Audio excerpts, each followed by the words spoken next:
Hindi, kung mahina talagang loob mo dito sa Canada o sa kahit saan kahit saan lugar abroad. Kung mahina namang loob mo, Hindi. Lalo na ako pag dito sa Canada, kung mapili ka sa trabaho, kasi dito, dadatang mo talaga, hindi mo expected yung trabaho mo na ganito. oo. Di ba? Kasi lahat naman dito, kahit professional ka sa Pilipinas, wala nang pakpasiro ka talaga rito.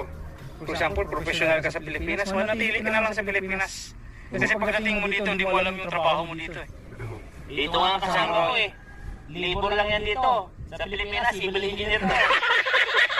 Pero libo, no? Nagkamahada. Yung isa, agriculture. Agriculturist. Oo. Ang nila eh. Ang isa, agriculturist. Ito, bachelor to eh. Bachelor of None. Bachelor of None.